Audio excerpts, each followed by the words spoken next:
মাসুদ কামাল, আমি আপনার কাছে আসি। সেটা হলো যে আমরা জানি জুলাই জাতীয় সনদ যেটা স্বাক্ষর করা হলো উইথ রাজনৈতিক দলগুলোর নোট অফ ডিসেন্ট সহ স্বাক্ষরিত হলো, কিন্তু তারপরে যখন আদেশটা জারি হলো, আদেশ জারির পরে বিএনপির পক্ষ থেকে আপত্তি তোলা হয়েছিল, কিন্তু দুটো আদেশের পরেই আপত্তি আমরা দেখেছি তুলতে। কিন্তু বিএনপি তারপরও গণভোটের পক্ষে হ্যাঁ প্রচারণা চালিয়েছে। বিএনপির পক্ষ থেকে তারা বলছে আমরা যেহেতু পরিবর্তন চাই, আমরা সেজন্য আমরা সনদ বাস্তবায়ন চাই, সেজন্য আমরা হ্যাঁ ভোট দিয়েছি। কিন্তু অক্ষরে অক্ষরে বিএনপি যদি গণভোটের যে অধ্যাদেশগুলো আছে সেটা যদি মানতে নাই পারে, তাহলে তখন আসলে হ্যাঁ ভোটে যে প্রচারণা করলো, রাজনৈতিক কৌশলে কি বিএনপি এমনভাবে গেল যে আসলে বিরোধী পক্ষের হাতে একটা অস্ত্র তুলে দিল তাদের বিরুদ্ধে সমাবেশ করার, আন্দোলন করার? আন্দোলন সমাবেশ করলে কোনো অস্ত্র টস্ত্র, আন্দোলন সমাবেশ বিরোধী দল করতেই পারে, যে কোনো সময় করতে পারে। এটা করতে দেওয়া বরং উচিত। এটাই গণতন্ত্রের সৌন্দর্য। এর মাধ্যমে জনগণকে সচেতন করা হয়, এতে কোনো সমস্যা নাই। আমার যেটা বক্তব্য, আমি যে কথাগুলো বারবার হচ্ছে, ভাই সত্য কথা যেটা, আমি নিজে বিএনপি করি না, আপনারা কতটুকু করেন আমি জানি না, আমি যেটা বুঝি, ভাই বিএনপি এই গণভোট চায় নাই। এক নম্বর কথা, গণভোট হোক এটা বিএনপি চায় নাই।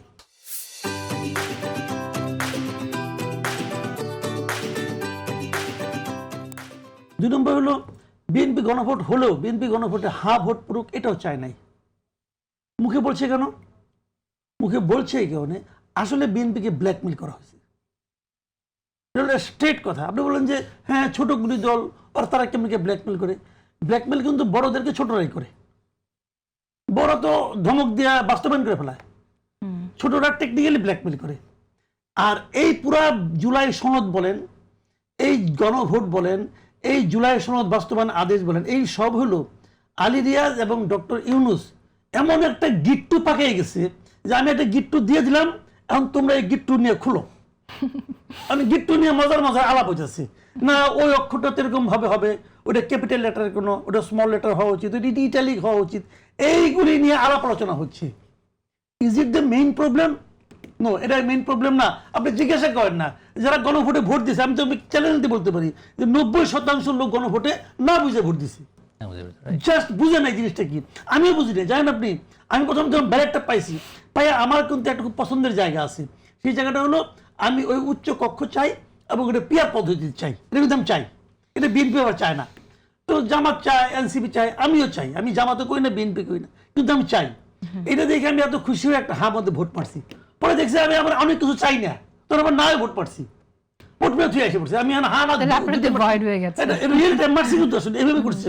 কারণ আমি তো নিজেই বুঝি না জিনিসটা কি, এবং আমি আপনাকে বলি ভাই 90% লোক বুঝে নাই। তাহলে এটা দিল কেন? এটা চাপাই দেওয়া হয়েছে। এবং সরকার এটা বাস্তবায়ন করার জন্য, হাকে বিজয়ী করার জন্য প্রথমত একটা বেআইনি কাজ করছে, সমস্ত আপনার প্রশাসনিক লোককে ইনভলভ করছে, যেটা নাকি একটা শাস্তিযোগ্য অপরাধ ছিল। এবং সেই অপরাধের কারণে বাংলাদেশের তৎকালীন সমস্ত জেলা প্রশাসকের মিনিমাম 1 বছর করে জেল হওয়া উচিত। কেউ মামলা করে দিলে 1 বছর করে জেল হবে, কারণ ওই শাস্তিতে মিনিমাম সাজা হলে 1 বছরের জেল। প্রত্যেককে ডিসির হওয়া উচিত। এই আলী রিয়াজ জোর করে এদেরকে করাইছে। করানোর পরে যখন শেষের দিকে এসে নিয়ে ইলেকশন কমিশন বলছে এটা আপনি করতে পারেন না, তখন তারা চুপ হয়ে গেছে। তাও থামে নাই, তাও তা থামে। 2 নম্বর হলো গণভোটের হিসাবটাই ভুয়া। আমি মনে করি ব্যক্তিগতভাবে একজন ভোটার হিসেবে, নাগরিক হিসেবে, কারণ বাংলাদেশে আমি ভাই সেই 91 সালের আগের থেকে ইলেকশন কভার করি, সাংবাদিকতা করতে যাই। আমি জানি যে জিনিসটা, যে প্রথম যখন ইলেকশন কভার করতাম, আমরা যে কোনো জায়গায় যাইতাম, প্রথম প্রশ্ন করতাম কত % ভোট কাস্ট হয়েছে, এবং প্রিজাইডিং অফিসার মানে প্রায় মুখস্থই বলে দিত। কেন বলতে পারতো? যে প্রতিটা মুড়িতে 100 করে ভোট থাকতো। ওই মুড়িগুলি নিয়ে আসতো, এনে বলতো যে 10টা মুড়ি আছে, 8টা মুড়ি আছে, 8টা মুড়ি আছে, ভোট হলো আমার 4000 ভোটে 8টা মুড়ি, মানে 20% ভোট পড়ছে, মুখস্থ করে দিত একদম। তো প্রতিটা ইলেকশনে প্রথম যে হিসাবটা আমরা পাই সেটা হলো কত % ভোট কাস্ট হয়েছে। এইটা হলো একমাত্র ইলেকশন এইবার হয়েছে যে ইলেকশন নাকি পরের দিন দুপুরবেলা ভোট কাস্টিং এর হিসাব পাওয়া গেছে। কি কারণে? ওই হিসাব মিলাইতে হয়েছে যে কি পরিমাণ দিলে পরে হা ভোট বেশি, হা ভোটের প্রতি 70% এগুলি দেখানো যাবে। দ্যাট ওয়াজ ইট। এবং যে কারণে 2 দিন মানে প্রায় 1 সপ্তাহ পরে আবার বলছে না 10 লাখ 11 লাখ ভোট কমবে, মানে হিসাবে মিলাইতে পারতেছে না। তো এই জিনিসটা আসলে অথেন্টিকেশন নিয়ে আমার বহুত আপত্তি আছে। তারপরেও এই পুরো জিনিসটাই হলো গিয়া একটা তারা সিস্টেম বানাইছে বিএনপি বাধ্য হয়েছে, বিএনপি যদি বলতো না আমি হা ভোট আমি দিব না, তাহলে সবাই বলে বলতো এই দেখো জুলাই চেতনা তারা মানে না, সংস্কার বিরোধী, সংস্কার বিরোধী বলতো। তো এই যে জায়গা থেকে বাঁচার জন্য বিএনপি বলছে ঠিক আছে ভাই ইলেকশনটাকে হয়ে যাক, জনগণ দেখি কি চায়। এখন এই দেশের 2/3 জনগণ চাইছে যে আমি বিএনপিকে চাই। এখন আমি মনে করি এই সংসদে যদি বিএনপি কোনো সিদ্ধান্ত নেয় এটা হবে আমাদের দেশের 2/3 জনগণের সিদ্ধান্ত, এটা আমি মনে করি।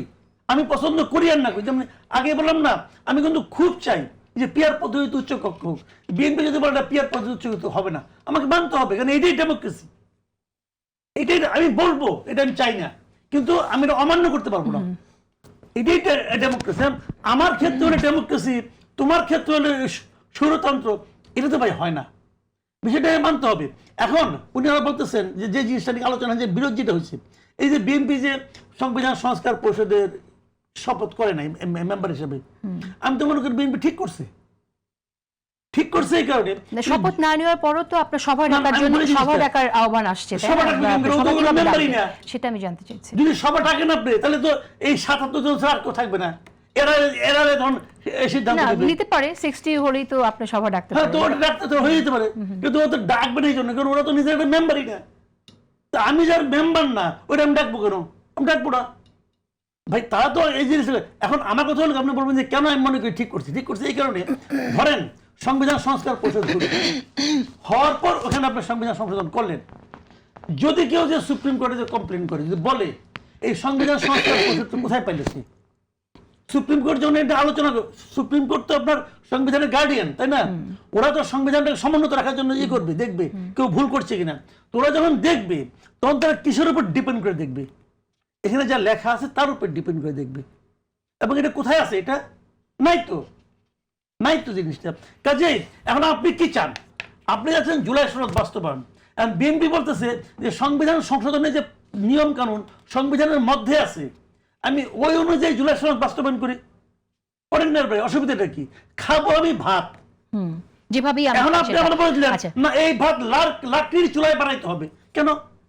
আমি গ্যাসে চুলাই করবো, ইলেকট্রিক স্টোভে, ভাত ঠিক মতো ফুটছে কিনা এটা দেখেন।